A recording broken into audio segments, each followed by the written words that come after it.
Avez-vous déjà eu une sensation pénible, irraisonnée, contre laquelle vous ne pouviez lutter face à une situation dont vous étiez témoin, spectateur ou acteur? Vous avez alors connu un malaise. Vous étiez mal à l'aise devant ce spectacle ou le comportement de cette personne. Pire, vous avez peut-être vous-même provoqué le malaise d'autres personnes, éventuellement nombreuses. Vouloir être drôle et être ridicule, se moquer de quelqu'un mais déraper, se mettre à hurler de façon démesurée, avoir un accoutrement complètement décalé sont quelques situations typiques provoquant le malaise. Cette notion de malaise est de plus en plus prise en compte, car on sait que le malaise peut rester ponctuel, mais il peut aussi conduire par sa répétition au mal-être, qui lui est un état installé. Le mal-être traduit le fait de se sentir mal dans la vie, dans la société, avec les souffrances psychologiques et psychiques qui l'accompagnent et les troubles de comportement auxquels il peut conduire. Pour prévenir cette éventualité, il est important de poser des mots sur ce phénomène du malaise, pour mieux comprendre ce qu'il a provoqué afin de le gérer et mieux encore de le prévenir. Une preuve de cette préoccupation grandissante est que l'adjectif malaisant a fait son entrée au Petit Robert en 2019. On observe d'ailleurs que malaisant, qui signifie qui met mal à l'aise, est de plus en plus utilisé dans les discours médiatiques. Peut-être plus anecdotique mais intéressant, il existe une échelle de mesure de l'intensité des malaises ressentis.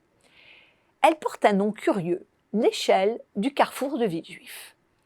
Elle trouve en effet son origine dans une vidéo qui est vite devenue virale et qui montrait les festivités du 50e anniversaire de ce magasin en 2016. On y voyait deux animateurs costumés chantant une scène d'un dessin animé de Walt Disney au milieu des caisses, dans l'indifférence totale des clients en train d'emballer leurs courses et même suscitant le courroux de certains. La scène dure quelques minutes, mais a été considérée par des milliers de spectateurs comme particulièrement malaisante. Un youtubeur, Papy Tricot, a alors proposé cette échelle du malaise en attribuant à la vidéo du carrefour de Villejuif l'intensité maximale de 10. Depuis, il faut le dire, elle est passée à 13 degrés, car par construction, d'autres vidéos ont été considérées comme encore plus malaisantes. L'échelle de Villejuif du malaise manque encore de rigueur scientifique, mais elle a le mérite de désigner des phénomènes souvent impensés et qu'on ne sait pas toujours expliciter. On trouve sur le wiki de jeux vidéo GIF et Flux des éléments intéressants qui tentent de décrire le phénomène du malaise et de dessiner les contours d'un champ d'études dénommé la malaisologie. Selon les auteurs, le malaise a deux composantes essentielles. Le malaiseur ou bideur, celui qui fait un bide, et le public, car il faut un public pour accentuer la portée du malaise. Selon les descriptions proposées, le malaiseur ou bideur est le porteur du malaise. Il intériorise la situation infâme qu'il crée et la renforce par ses mouvements qui trahissent une anxiété palpable, une volonté de disparaître dans les profondeurs du néant. Le public est à l'origine et à l'aboutissement du malaise. Il le crée, en ce sens qu'il introduit le malaise chez le bideur qui au départ n'en avait peut-être pas conscience. Le public agit tel un miroir et renvoie, je cite, « les ondes infâmes qui émanent du bideur ».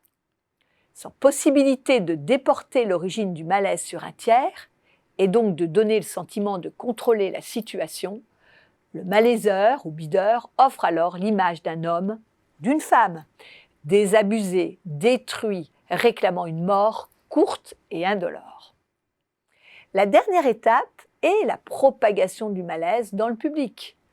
Le malaise devient alors viral, surtout quand il s'agit de vidéos sur les réseaux sociaux.